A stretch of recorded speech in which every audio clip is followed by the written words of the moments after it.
નમસ્કાર મિત્રો, બુકસૂત્ર એક્સમાં તમારું સ્વાગત છે। બાળપણથી જ આપણને એક શિખામણ આપવામાં આવે છે કે જેટલી ચાદર હોય તેટલા જ પગ ફેલાવવા, એટલે કે ક્યારેય દેવું ન કરવું અને લોન ન લેવી। સામાન્ય માણસ માટે લોન એટલે રાતની ઊંઘ હરામ કરી નાખતું ટેન્શન। પરંતુ શું તમે જાણો છો કે દુનિયાના સૌથી અમીર લોકો, જેમાં શેરબજારના બાદશાહ વોરેન બફેટનો પણ સમાવેશ થાય છે, તેઓ આટલા અમીર કેવી રીતે બન્યા? જવાબ છે લોન લઈને। હા, તમે સાચું સાંભળ્યું। સામાન્ય માણસ લોન લઈને ગરીબ થાય છે, જ્યારે અમીર માણસ લોન લઈને વધુ અમીર બને છે। આજે આપણે આ વિડીયોમાં વોરેન બફેટની એ સિક્રેટ સ્ટ્રેટેજી સમજવાના છીએ, જેનો ઉપયોગ કરીને તમે પણ જાણી શકશો કે બીજાના પૈસા એટલે કે અધર પીપલ્સ મનીનો ઉપયોગ કરીને સંપત્તિ કેવી રીતે બનાવી શકાય।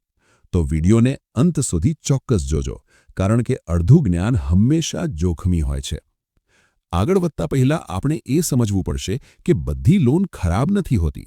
દુનિયામાં મુખ્યત્વે બે પ્રકારના દેવા હોય છે, સારું દેવું અને ખરાબ દેવું।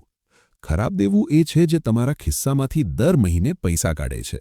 ઉદાહરણ તરીકે, નવો આઈફોન લેવા માટે કરેલો ઈએમઆઈ, મોંઘી કાર માટેની લોન કે પછી ક્રેડિટ કાર્ડનું બિલ। આ બધી વસ્તુઓની કિંમત સમય જતાં ઘટે છે, જેને ડેપ્રિસિએશન કહેવાય છે, અને તમારે તેની પર ભારે વ્યાજ પણ ચૂકવવું પડે છે। આ એવી વસ્તુઓ છે જે તમારી જવાબદારીઓ વધારે છે।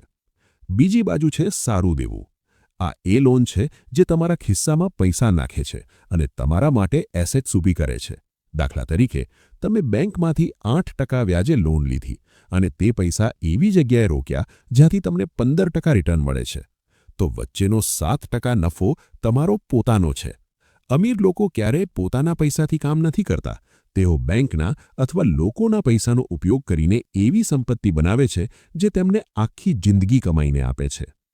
હવે તમે કહેશો કે વોરેન બફેટ તો હંમેશા કહે છે કે ક્યારેય પૈસા ઉધાર ન લો, તો પછી મેં થંબનેલમાં એવું કેમ લખ્યું છે કે વોરેન બફેટ લોન લે છે?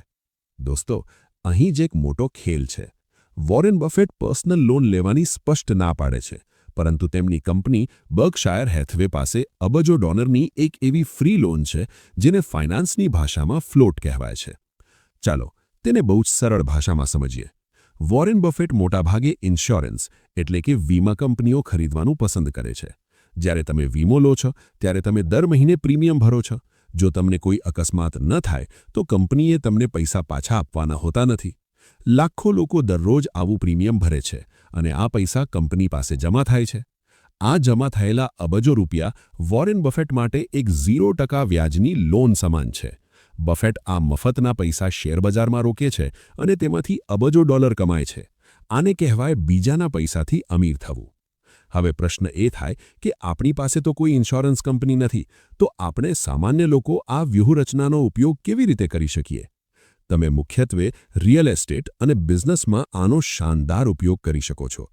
ધારો કે તમે 50 લાખનું એક ઘર ખરીદ્યું, 10 લાખ રૂપિયા તમે ડાઉન પેમેન્ટ તરીકે તમારા આપ્યા અને બાકીના 40 લાખ રૂપિયા બેંક પાસેથી લોન લીધી।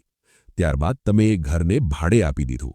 હવે જો ઘરનું ભાડું તમારો બેંકનો ઈએમઆઈ કવર કરી લેતું હોય અને 10 વર્ષ પછી એ ઘરની કિંમત 1 કરોડ થઈ જાય, તો તમે માત્ર 10 લાખ રોકીને 50 લાખનો જંગી નફો કમાયો। બાકીના પૈસા કોના હતા? બેંકના। એ જ રીતે જો તમારો કોઈ નાનો બિઝનેસ છે જે વર્ષે 20%નો નફો કરે છે, જો તમે બેંક પાસેથી 10%ના વ્યાજે બિઝનેસ લોન લઈને તમારા બિઝનેસને મોટો કરો અને નવી મશીનરી લાવો, તો તમે હજુ પણ આસાનીથી નફામાં છો।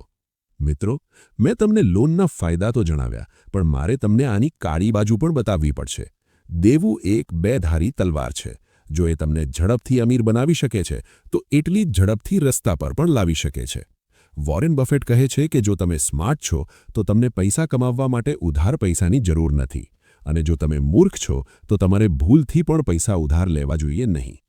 ક્યારેય શેરબજારમાં ટ્રેડિંગ કરવા કે રાતોરાત અમીર બનવા માટે પર્સનલ લોન ના લેવી જોઈએ।